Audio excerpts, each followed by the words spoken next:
Hi friends, எல்லோரும் எப்படி இருக்கீங்க? எல்லோரும் நம்ம வீடியோ பார்க்குறீங்க, பட் யாரும் சப்ஸ்கிரைப் பண்ண மாட்டேங்கிறீங்க. நீங்கள் சப்ஸ்கிரைப் பண்ணி வச்சாதான் கைஸ் நாங்கள் போடுற வீடியோ உங்களுக்கு நோட்டிஃபிகேஷனில் வரும். நீங்கள் பார்த்து என்ஜாய் பண்ணலாம். நம்ம சேனலில் full and full comedy content தான் வரும். ஒரு வீடியோவில் கூட நீங்கள் காமெடி இல்லைன்னு சொல்ல முடியாது, அந்தளவுக்கு காமெடியாக இருக்கும். நீங்கள் சப்ஸ்கிரைப் பண்ணி வச்சுக்கோங்க, அப்போ தான் நாங்கள் போடுற வீடியோ உங்களுக்கு வரும். இப்போ வாங்க நம்ம வீடியோக்குள்ளே போகலாம். ஏட்டி இவ்வளோ கத்திக்கிட்டு இருக்கேன், நீ நல்லா படுத்து கிடக்கு ஜம்முன்னு. ஒன்று நல்லா கொரட்டை விட்டு தூங்குது. எந்திரிங்கடி ரெண்டு பேரும். என்னம்மா ஏமா இப்படி கத்திக்கிட்டே இருக்க காலங்காத்தால? எட்டு விளக்கமாத்து கட்டைய காலங்காத்தால கத்திக்கிட்டு இருக்கணும். ஆமா, இவ்வளோ நேரம் தூங்கிட்டு தான் இருந்த, இப்போ நான் சொல்ல மட்டும் எப்படி எந்திரிச்ச? அது அது சவுண்டு கேட்டுச்சா, அதாம எந்திரிச்சிட்டேன். பொய் சொல்லாத சோனி. இல்லம்மா, இப்பதான் நல்லா தூக்கம் வந்துச்சு, அதோ நீ வந்து கத்தி அடிச்சு விட்ட. வேலை பார்க்காம இருக்கிறதுக்கு இது ஒரு சாக்கு. தோளுக்கு மேல வளர்ந்த பிள்ளையில அடிக்க கூடாதுன்னு பாக்குறேன், அதையே நீங்க ஒரு இதா எடுத்துக்கிறீங்க. சரி, நாளைக்கு கல்யாணம் முடிச்சுட்டு போய் மாப்பிள்ளை வீட்டுல அடி வாங்கும்போது தெரியும். முதல்ல ரெண்டு பேரும் யாராவது ஒரு ஆள் போய் வாசல தொடங்கி உங்க அப்பா ஸ்கூட்டில காய்கறிலாம் வாங்கி சொல்றா, அதை வந்து கிச்சன் வாங்கிரி போங்கடி. செத்தை விட்டு நம்மளை பைத்தியம் ஆக்கிடுவாளுங்க. ஏட்டி உமா, உனக்கு ஓசில சோறு போட்டு உடைய தங்க வச்சதுக்கு அந்த அக்காவுக்கும் அந்த பிள்ளைகளுக்கும் நீ சண்டையை கிளப்பி விடுறேன்னு. ஏட்டி சின்ன பொண்ணு, நான் யதார்த்தமாதாண்டி சொன்னேன்.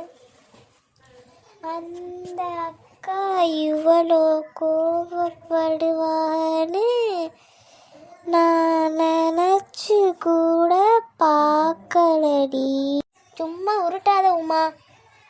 நான் ஏன் சின்ன பொண்ணு போய் சொல்லணும்?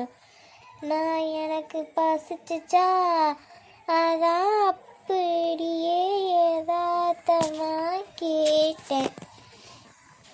நீ இப்படி சொல்லிட்டு என் சோத்துல மண்ணள்ளி போட்டுட்டு போயிடாத. ஆமாம், அப்புறம் என் புருஷன்ட்டையும் என் மாமியார்ட்டையும் போய் என்னால் நிற்கவும் முடியாது. இவ்வளோ நேரம் அம்மா வீட்டில் இருந்துட்டு ஏன் இப்போ வந்தேன்னு கிராஸ் கேள்வி கேட்பாங்க ரெண்டு பேர். நீ சத்தமோ திருவாய மூடிட்டு இரு.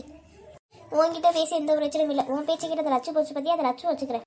இவ நம்மள இந்த வீட்டில் இருந்து அடிச்சு தரத்துனாதான் சும்மா இருப்பா போல.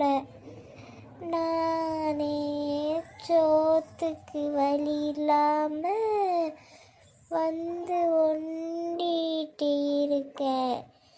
இவ என்னன்னா நம்மளை இங்க இருந்து பிரிச்சு விட்டுருவா போல. ராணி அக்கா வரவு இவளை ஒன்றும் பேச விடக்கூடாது, இல்லைன்னா பொண்ணுக்கு ரெண்டா போட்டு விட்டுட்டு போயிடுவா.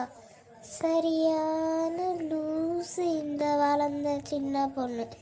என்ன உமா, ரொம்ப ஆழ்ந்து யோசிக்கிற போல. இந்த சின்ன பொண்ணு ஏதா இருந்தாலும் நாய் மாதிரில மாப்பம் பிடிக்கிறா.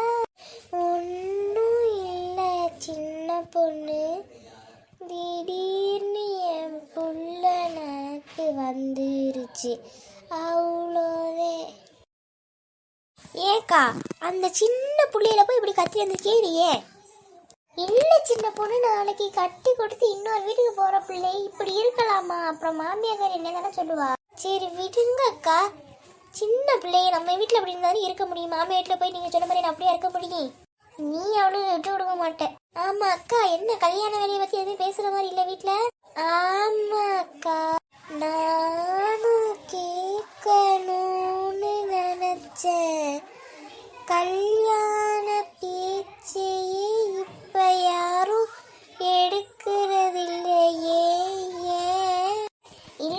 கொஞ்ச நாள் கழிச்சு கொஞ்சம் காசெல்லாம் ஏற்பாடு பண்ணிட்டு வைக்கலாம்னு இருக்கோம். அடுத்த வருஷம் லீவோட தான் வைக்கலாம்னு இருக்கோம், முடுப்பரிச்சை லீவோட. ஏக்கா இப்படி? ஆமா, அப்ப அவரும் டிகிரியை முடிச்சிருவாள்ல, அதோட சேர்த்து காசை பிரட்டி வச்சு ஒன்னா பண்ணலாம்னு இருக்கோம். சரிக்கா சரிக்கா. நகை எப்படி ஒரு 100 பவுனு கிட்ட போடுவீங்களே? இல்லை உமா, அவ்வளோ நம்மளோட காசுனா இல்லை. 50 பவுன் 60 பவுன் போடலாம்னு இருக்கோம். அதுவும் முழுசா போடுறோமோ என்னன்னு தெரியல. பார்ப்போம், எல்லாம் அந்த ஆண்டவன் செயல். அப்படி இப்படின்னு உருட்டி பரட்டி நகைய போட்டுருங்கக்கா. ஏன்னா நம்ம புள்ள போற வீட்டில் அதுக்குன்னு எல்லாம் வேணும்ல.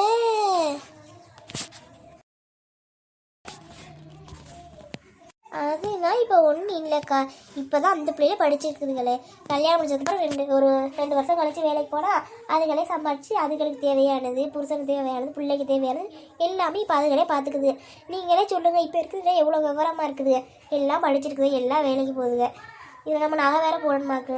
இல்லை சின்ன பொண்ணு, உமா சொன்ன மாதிரி நம்ம பிள்ளைக்கு நம்ம போட்டு அனுப்புறது தானே. அதுவும் சரிதாக்கா. ஆனால் நீங்கள் நகைக்கு சேர்க்குற காசுல பிள்ளைய படிக்க வச்சு வேலை வாங்கி கொடுங்கன்னு நான் சொல்கிறேன். நான் வேற எதுவும் சொல்கிறேன். ஆமாம் சின்ன பொண்ணு, நம்ம நகை போட்டு அனுப்புறத விட நல்ல படிப்பை சொல்லி கொடுத்து அனுப்புனாதே நம்ம பிள்ளைகளுக்கு சேஃப்டி வருங்காலத்தில்.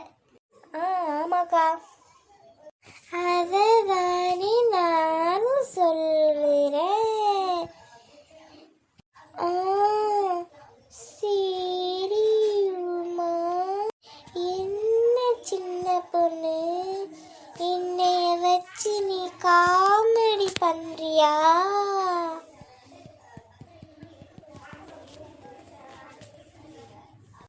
இல்ல, சரவெடி பண்றேன் உமா. போ சின்ன பொண்ணு, உன்கிட்ட மனுஷன் பேச முடியாது. அப்ப நீ பேசுற, நீ மனுஷன் இல்லையா? அத்தாடி, ஓ வாயிலிருந்து ஒரு செய்தி கேட்கணும்னா ஒரு நாள் ஆகும் போலயே. ஹாய் ஃப்ரெண்ட்ஸ், உங்கள் எல்லாருக்கும் இந்த வீடியோ பிடிச்சிருக்கும். மறக்காமல் சப்ஸ்கிரைப் பண்ணிக்கோங்க கைஸ். நம்ம சேனலை லைக் பண்ணி ஷேர் பண்ணி சப்ஸ்கிரைப் பண்ணிடுங்க. இன்றைக்கான பர்த்டே விஷஸ் பார்த்துடலாமா? இன்னைக்கு பிறந்த நாள் கொண்டாடும் கணேஷ், முருகன், விஜய், பிரியா உங்கள் எல்லாருக்கும் என்னுடைய சேனல் சார்பாகவும் மற்றும் நம் சப்ஸ்கிரைபர் சார்பாகவும் ஹாப்பி பர்த்டே. நீங்கள் உங்களுக்கு விஷஸ் தெரிவிக்கணும்னா கமெண்டில் பண்ணுங்கள். உங்களுக்கு யாருக்காவது விஷ் பண்ணால் கமெண்ட் பண்ணிட்டு போங்க guys. Bye guys, see you all.